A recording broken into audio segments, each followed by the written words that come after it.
On a late night in June of 1964, a newspaper reporter had just barely missed hitting a deer along West Virginia's Route 119.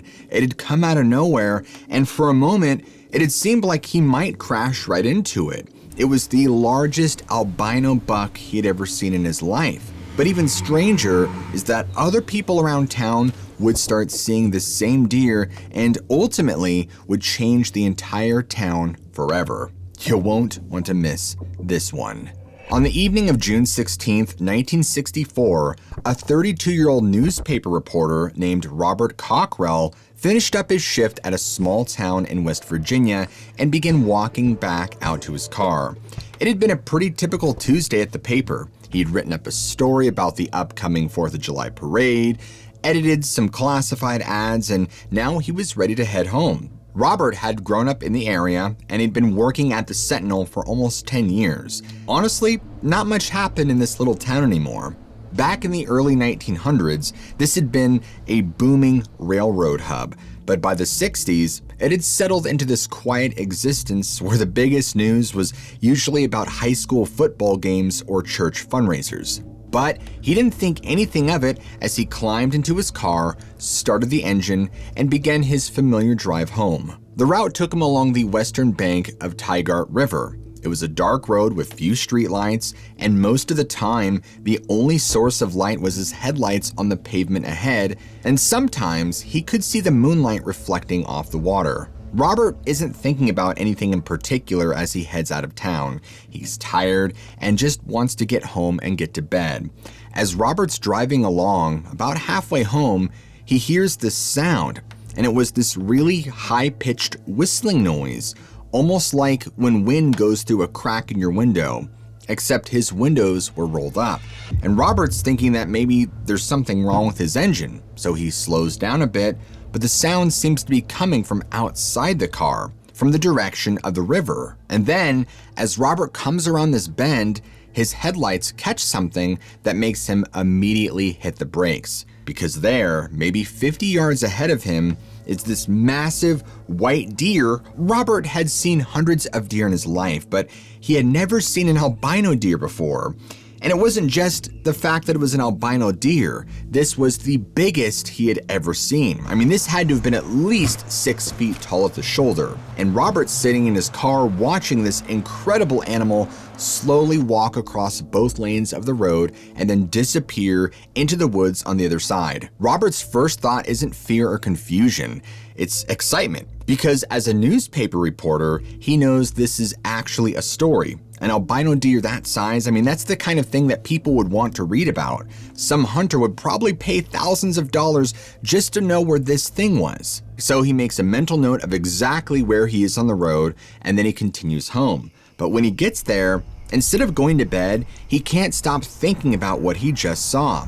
And the more he thinks about it, the more he realizes that something had felt off about the encounter. So even though it's past midnight, Robert calls his two buddies, Jerry Morse and Jim Mauser. He tells them, look, I know this is going to sound crazy, but I just saw something out on Route 119.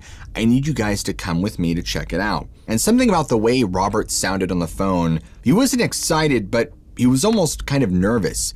And it made both Jerry and Jim agree to come over. So when they arrived, Robert's pacing around his living room, he's chain smoking cigarettes, and he just tells them outright about this massive albino deer. But then he says, the thing is, guys, I've been thinking about it, and there was just something wrong with it. He trails off because he can't even articulate what was bothering him. But Jerry and Jim can see their friend is genuinely shaken up, so they agree to drive back out to the spot with him. They figure, best case scenario, they see this amazing albino deer. Worst case, they put Robert's mind at ease that it was just a regular, unusually large deer. So the three of them get in Robert's car and they drive out to Route 119. And the entire way, Robert's gripping the steering wheel so tight that his knuckles are white. And when they get to the spot where he saw the deer, Robert pulls over, but he doesn't turn off the engine. He just sits there for a moment before saying, guys, maybe this was a bad idea. But Jerry just keeps telling him, come on, like we all came out here, like let's see what this is. And he gets out of the car. Robert and Jim follow him. They've got one flashlight between them. Robert's showing them where the deer crossed. And sure enough, when they look at the shoulder of the road, they can see where the grass has been completely flattened, like something incredibly heavy had walked through there. And, Jim makes a joke about how this must be the world's fattest deer, but nobody laughs. As the three men are standing there looking at these impressions in the grass, they suddenly hear that whistling sound that Robert had heard earlier, and it's really loud. In fact, it was much louder than Robert remembered, and it's coming from the woods, maybe 30 yards away. And then they hear branches breaking. Not really the light snapping you'd hear from a deer picking its way through the forest. These were heavy, deliberate cracks, like something massive is pushing through the trees toward them. And it's only getting closer. Robert, immediately tense, grabs Jerry's arm and is like, we need to leave right now. But before they can move, the sounds stop, and there is just complete silence. And somehow, that's worse than the noise was, because now they know something is out there just beyond the reach of their flashlight watching them. And then the whistling starts again, except now it's coming from the other side of the road. It had somehow circled around them without making a sound. The three men don't even discuss it. They turn back, they run back to the car. Jerry, he fumbles with the door handle, and Jim's looking back over his shoulder with the flashlight, and Robert's hands are shaking so badly he can barely get the key in the ignition. Boom! They peeled out of there so fast, Robert nearly lost control of the car. And for the entire drive back, none of them said a word. The very next morning, Robert wrote a simple article about spotting what might be the largest albino deer ever seen in West Virginia. He mentioned the whistling sound as possibly being some kind of maybe unusual mating call, and he left out everything that had terrified him and his friends that night. What Robert didn't write about was that he, Jerry, and Jim had spent the rest of that night sitting in Robert's kitchen trying to convince themselves that what they'd experienced was normal.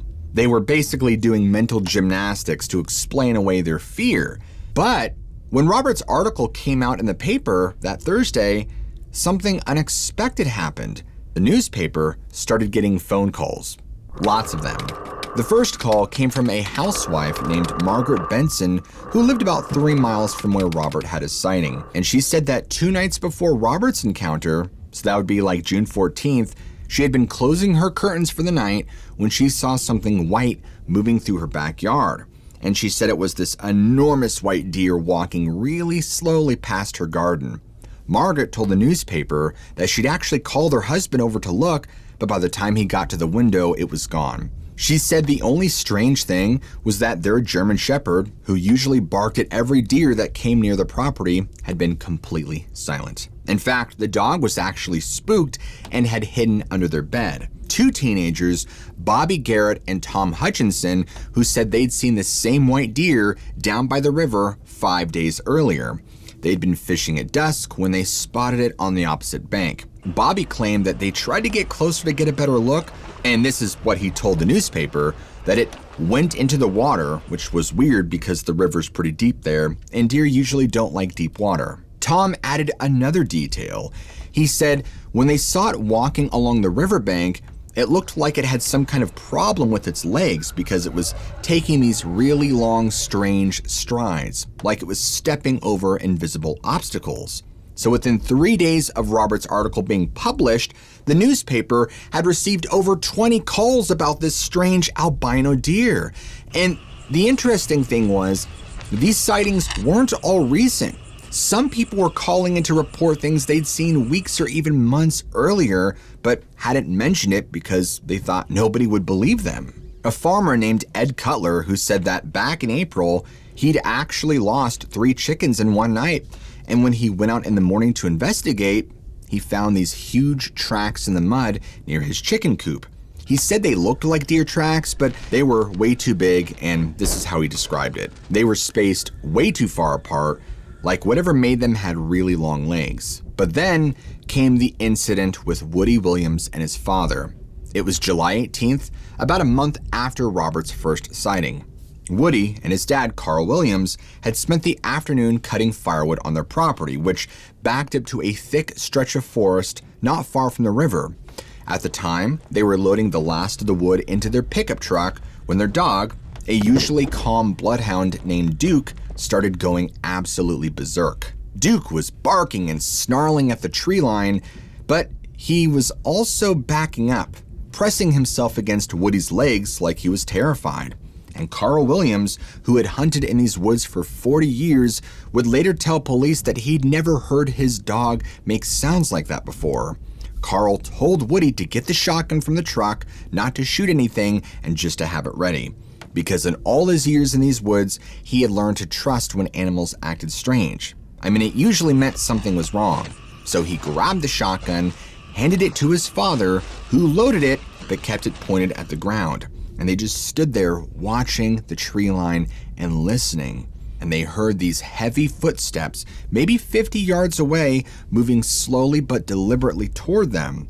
In fact, Carl would later say that whatever was walking out there sounded incredibly heavy. It had to be a deer that was just walking through the thick brush, which can sometimes sound like that. And then the sounds stopped right at the edge of the forest where the trees were thickest. And for about 30 seconds, nothing happened. The dog was still growling, but quietly now, like it was afraid to make too much noise. Then this massive white deer stepped out from between the trees. Carl Williams, again, who was an experienced hunter, a guy who'd shot elk in Montana, he'd seen moose in Canada, but he said that this was the largest deer he'd ever seen in West Virginia. In fact, he estimated it was at least 7 feet tall at the shoulder and probably weighed close to 1,000 pounds. But there's a detail that Carl could not explain. He had a shotgun raised and aimed at this thing, and he said that for a moment, he almost pulled the trigger just out of pure fear. But then it just turned and walked back into the forest, unamused and uninterested in both the men. Woody and his father just stood there for another 10 minutes, not moving, just listening. The dog stayed pressed against their legs the entire time. Finally, Carl just said, "We're leaving now." They threw their tools in the truck and they drove straight to the police station to report what they'd seen. And when they described the white deer to the police, the officer taking the report took it very seriously. In fact, the reason the police took it so seriously was because by this point, in mid-July of 1964, there had been so many reported sightings of this albino deer that it had become a genuine phenomenon in the area. The state wildlife department had even sent out a game warden to investigate. By late August, the albino deer sightings had attracted attention from outside the local area. You had hunters from neighboring states who were coming in, hoping to get a photograph or maybe even harvest what could be a world record deer. The local police had to start turning people away from certain areas just because there were so many people tramping through the woods with guns. And there was actually an incident on August 27th where 2 separate hunting parties accidentally shot at each other in the dark, each thinking the other group was the albino deer. But fortunately, nobody was seriously hurt. But after that, police instituted a ban on night hunting in the area. Groups of high school kids started organizing what they called deer watches. They'd pile into cars and drive around at night looking for it. And it became kind of like this rite of passage. If you saw the white deer, you were part of this exclusive club. Now, most of these expeditions didn't amount to much. Kids would claim they saw something white in the distance or, they heard the whistling sound, but they never got close enough to really see anything. By the fall of 1964, the sightings were starting to decrease. There were still occasional reports, but not with the frequency of the summer months. People figured that maybe the deer had moved on to different territory for the winter, or maybe, and this was what the wildlife officials suggested, that it had died. Albino animals rarely survive long in the wild because they can't camouflage themselves from predators. The whole thing probably would have just faded into urban legend if it hadn't been for what happened 20 years after. In the summer of 1984, a group of friends from Ohio decided to go camping along the Tygart River. And they'd heard about the area being good for fishing, and one of them, a 28-year-old electrician named Jeff, was really into bass fishing. They had no idea about the local history with the albino deer sightings from 20 years earlier. And so on their second night of camping, which was about July 14th, Jeff decided to do some night fishing while his buddies stayed back at camp drinking beer around the fire. He took a small aluminum boat that they'd rented and rowed out to a spot about 100 yards from the shore where the water was deeper. Now, Jeff had been out there for about an hour. He was just enjoying the quiet. It was a clear night. It was beautiful. There's nearly a full moon. He could see pretty well even without his flashlight. He'd already caught 2 bass and was thinking about heading back when something bumped the bottom of his boat. Now, Jeff later told investigators that his first thought was he'd hit a submerged log. The river had all kinds of debris in it, but then it happened again. Except this time, whatever hit his boat hit it from below, hard enough that it actually lifted the front of the boat slightly out of the water. And so Jeff grabbed the sides of the boat to steady himself, and he looked over the edge into the water. The moon was bright enough that he could see maybe 3 or 4 feet down, but he didn't really see anything. The water was, kind of murky from runoff, and whatever had hit his boat was deeper than he could see. For about 30 seconds, nothing happened. He just was sitting there holding onto the sides of his boat, waiting to see if it would happen again. And about 10 yards away from his boat, the water started churning. And Jeff described it like when you see a school of fish getting attacked by a predator, except there was no school of fish. Something large and white was just below the surface, thrashing around violently. The water was splashing up 3 or 4 feet into the air. He grabbed his oars and he starts rowing toward shore as fast as he could, but the thrashing was creating these huge waves and it's rocking a small boat back and forth. And then this is the part that Jeff had trouble explaining to people later on. Whatever was in the water started moving toward him, and he could see this white shape that was just under the surface, maybe 2 feet down, but it was massive. Now, Jeff said it looked like the back of something, like when you see a whale's back break the surface, except this was in a freshwater river in West Virginia. The wake from this thing was pushing his boat sideways, and Jeff was rowing as hard as he could, but making almost no progress. And then the thrashing stopped. The water went calm, and for maybe 5 seconds, Jeff sat there in his boat, breathing hard, looking around. Bam! Something hard slammed into the bottom of his boat so hard that it capsized him. Jeff flew into the air, plunging into the cold water. It nearly took his breath away. Even though it was in the middle of July, it was freezing. And then the second thing he remembered was that something brushed against his leg. Not really aggressively, but just brushed past him, and it felt smooth, like touching wet rubber. Jeff started swimming toward the shore faster than he'd ever swam in his life. Behind him, he could hear splashing like something was surfacing and diving repeatedly. He didn't look back, he just swam, and his friends heard him screaming when he was about 20 yards from the shore, so they came running down and they waded in to help pull him out. But of course, Jeff was completely panicked. He's hyperventilating, pointing at the water, trying to explain what had happened.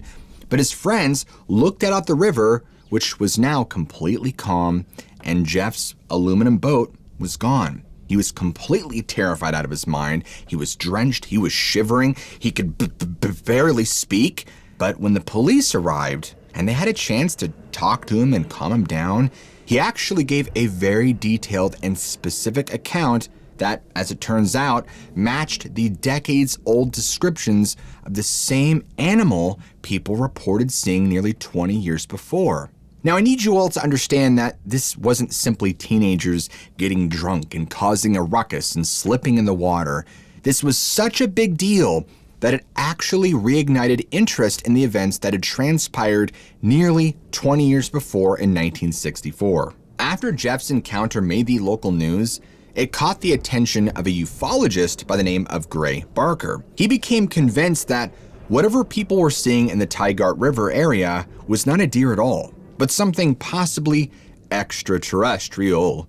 And so Barker started interviewing witnesses from both 1964 and 1984, and he pointed out something that police had been trying to ignore. The whistling sound that multiple witnesses reported was not a sound any known animal could make. In fact, he suggested it might be some kind of communication device or even the sound of a spacecraft. Now, of course, police pushed back hard against this, right?